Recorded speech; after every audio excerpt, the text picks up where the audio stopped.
It's another edition of Cajun Classic Cars TV. I am Flying Brian, and we have landed in Lafayette, Louisiana, the Acadiana region of the state. And I've got Russell. Russell, tell us what car we're going to be talking about today. A 1971 Chevelle. And it's a gorgeous one. It's coming up on Cajun Classic Cars TV, brought to you in part by Goodwood Hardware and Outdoors. Check them out at goodwoodhardware.com and Vicari Auction at vicariauction.com. Introducing the heavy Chevy. Hold it, fellas, that's not exactly what we mean by heavy. You see, the heavy Chevy is a new Chevelle that's heavy on looks. Comes with rally wheels. That's heavy. A blacked-out grille. A special domed SS hood with lock pins. Special body stripes and identification. Available with any one of 4 engines. The heavy Chevy. The only thing that isn't heavy is the price.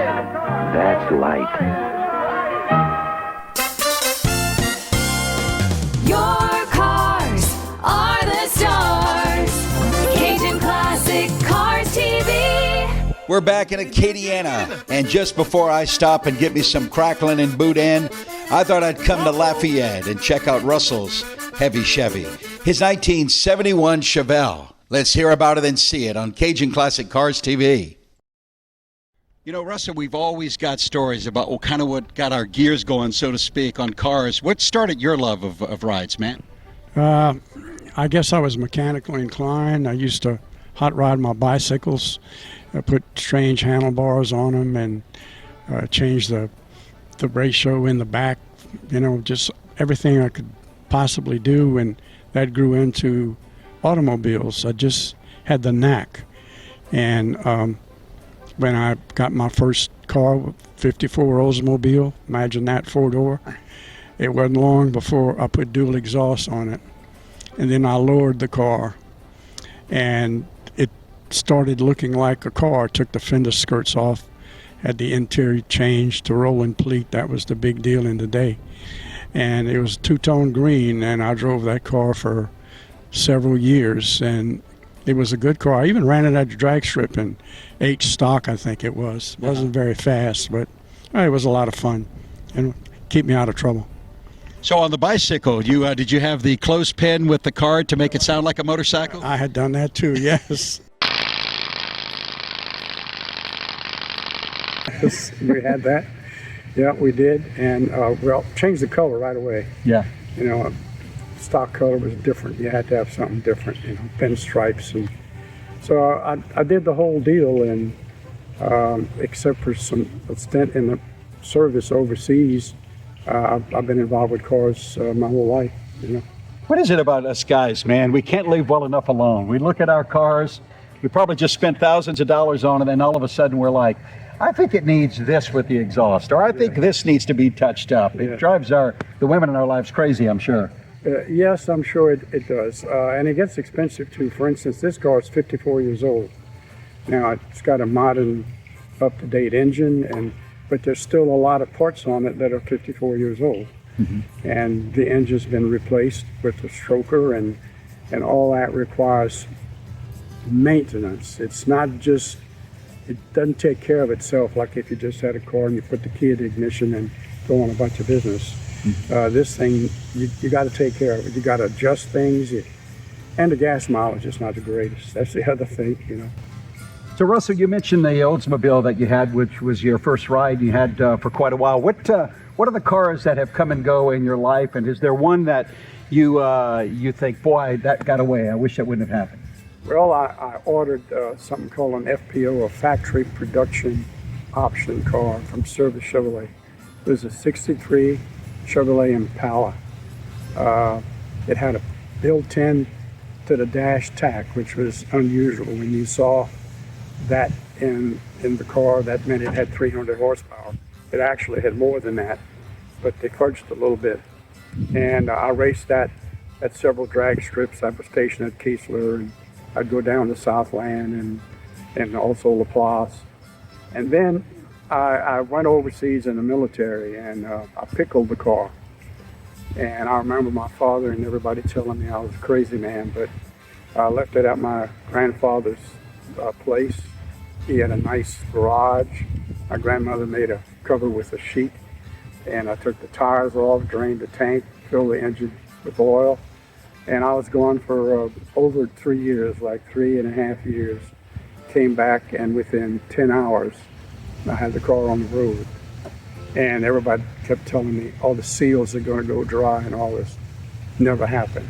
That's the car that got away. Let's take a look at this 1971 Chevelle on this nice, cool August afternoon, he said sarcastically.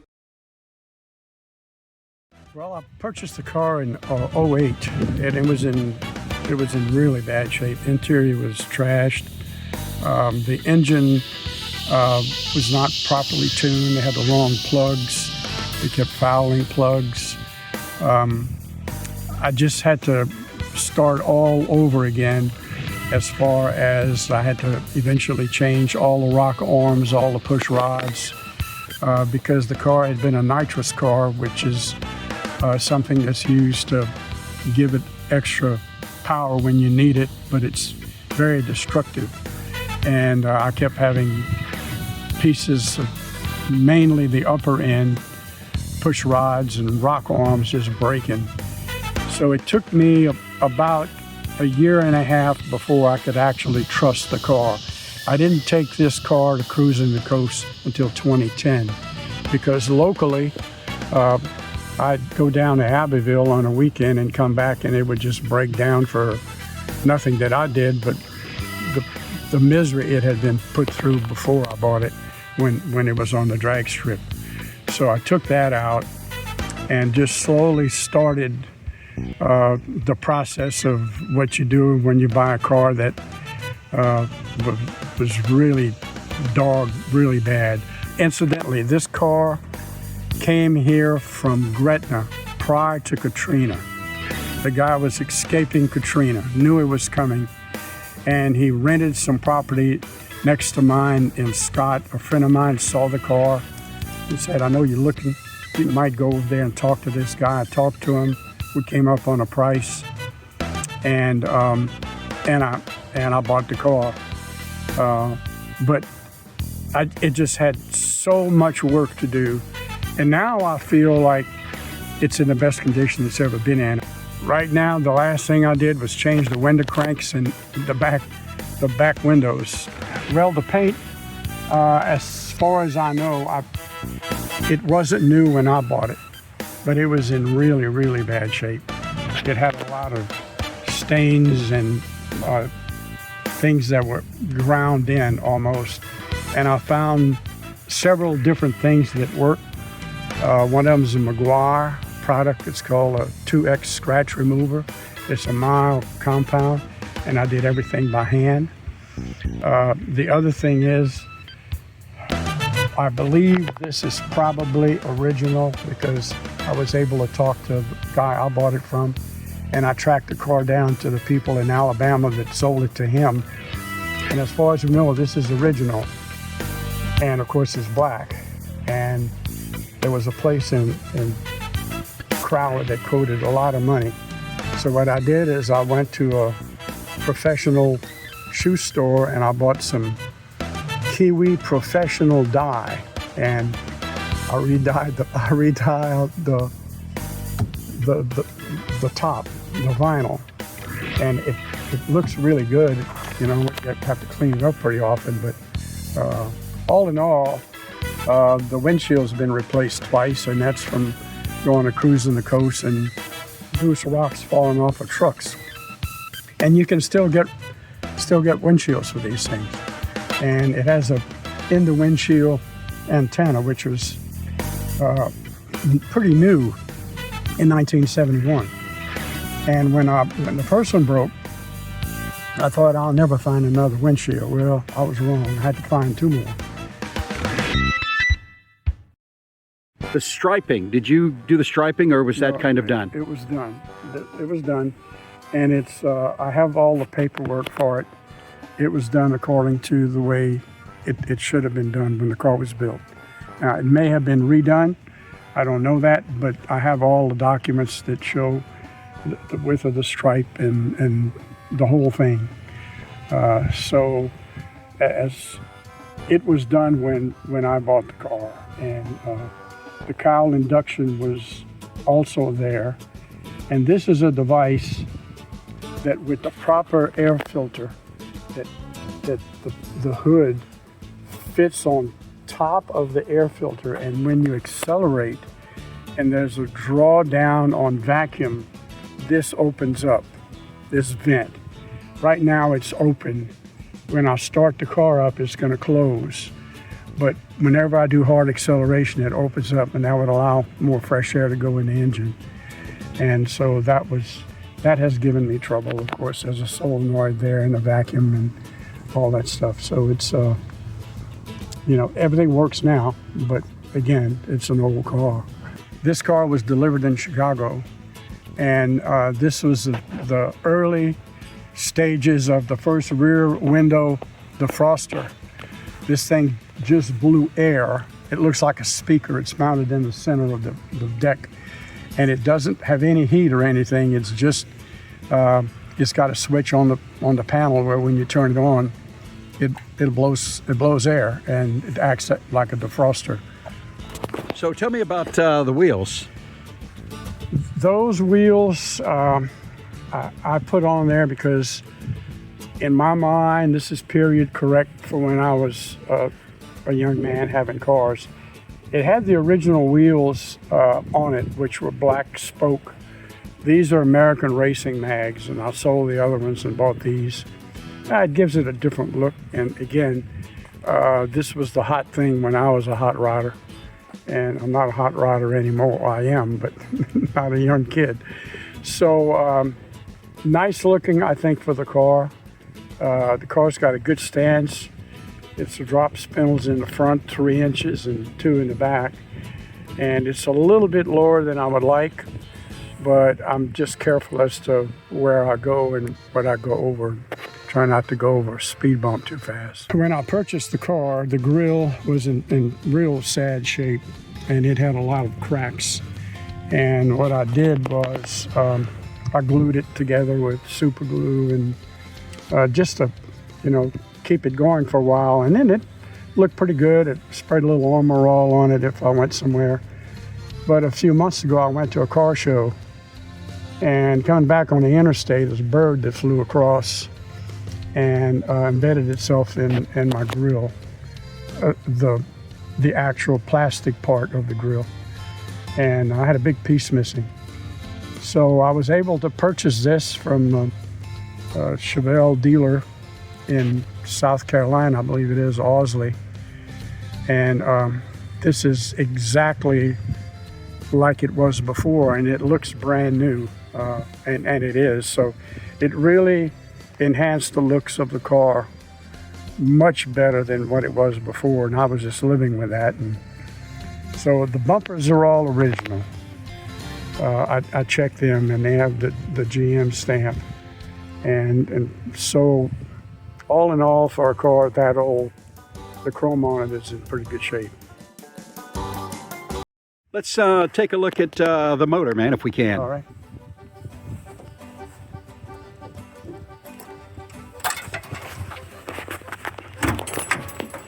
Not much to it. As you see, I've got this new stuff where you put your hoses and your wires in to where you don't have wires going everywhere.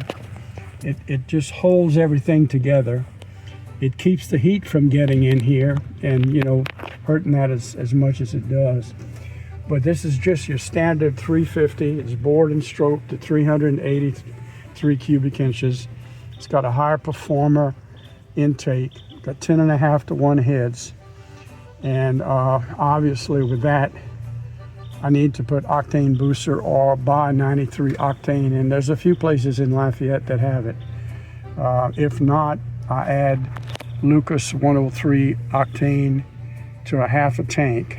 And the gas mileage isn't the greatest, but when I get on the interstate and go, for instance, to cruising the coast, I'll get about 17 miles a gallon if I can keep it over 50 and keep it in overdrive. In town here, it's just thirsty. It's about 10. And it's a high horsepower. So far, it's been dependable. I'm still amazed that I haven't had more trouble with it having been a nitrous car and been on the racetrack. Okay, in the engine compartment, there's a vacuum pump. And this vacuum pump does nothing more than supply enough vacuum to the brake booster so I can have power brakes. Without a good vacuum, you can't stop this car. It has no brakes. So I just recently had a problem with my previous vacuum pump, but it produces, it's located right here. And when you turn the switch on, this is a canister that gives me some extra vacuum. It'll draw it down to about 25 inches of vacuum. And the booster will operate anywhere from 15 to 18. So now I have no problem stopping the car. And this car only has disc brakes in the front. It has just regular drum brakes in the back. That's how it was built. And I've never changed it. You can get the kit to do it. Brian, let's take a look inside. Well, it's got an aircraft shifter, which was an option in some of the Chevelles, and it has bucket seats instead of a bench seat. I like it a lot. It's easy to use. When I go down the road, it has to be on a highway doing at least 50, 53, 54. I just click this and it reduces my RPMs about 600 RPMs. So the car becomes very quiet, and of course it's not turning near the RPMs it would be. So Now, what is affecting that? So you turn the switch. Is it you got something electrical or mechanical that does that? it's an electric solenoid that's in the tail section of the 700 R4, and it kicks it in, and the converter keeps it locked up. So any work on the gauges or anything like that that you've had to work on? Only the speedometer. What happened was the speedometer was hunting, and a real good mechanical friend of mine, after I bought a new cable, said you just needed to pump grease in that thing. And so we took the old cable and we pumped it up with grease just in case something would happen. And don't you know, the cable that they sold me actually failed. It's hard to describe. Has an outer metal shield, and then there's a stiff square inner cable, and the compression on the outer cable failed and it was slipping. So once I drove it and I was having all kind of issues with the speedometer, we decided to put the old cable back in, and we fixed that problem. Anything upholstery wise or headliner wise that that you've had to do? New headliner. We covered these shades. Somebody told me how to do it, and I had to have somebody do the headliner because that's very complicated. Mm-hmm. And he told me that's the last headliner he's ever going to do. The dash is new. All the seats are new. The sponge buns as well as the leather. All of this can be purchased, from Osley, or there's an outfit in California.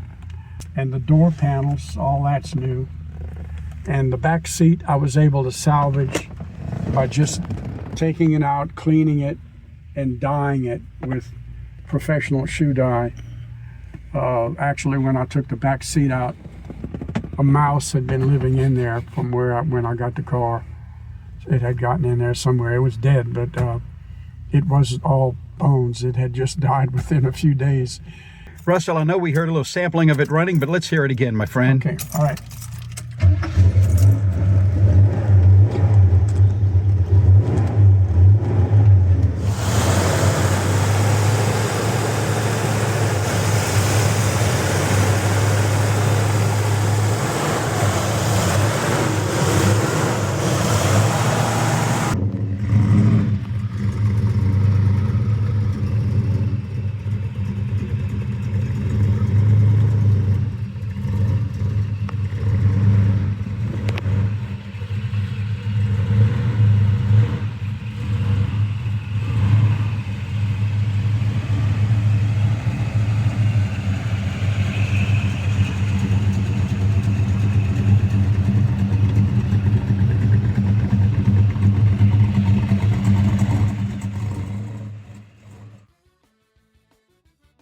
Russell, thanks so much for your time, man. Quite and welcome. Showing us this gorgeous Chevelle, and hope to see you on the road, man.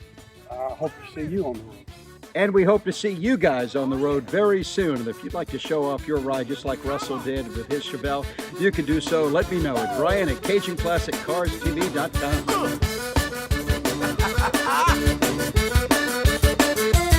Soft because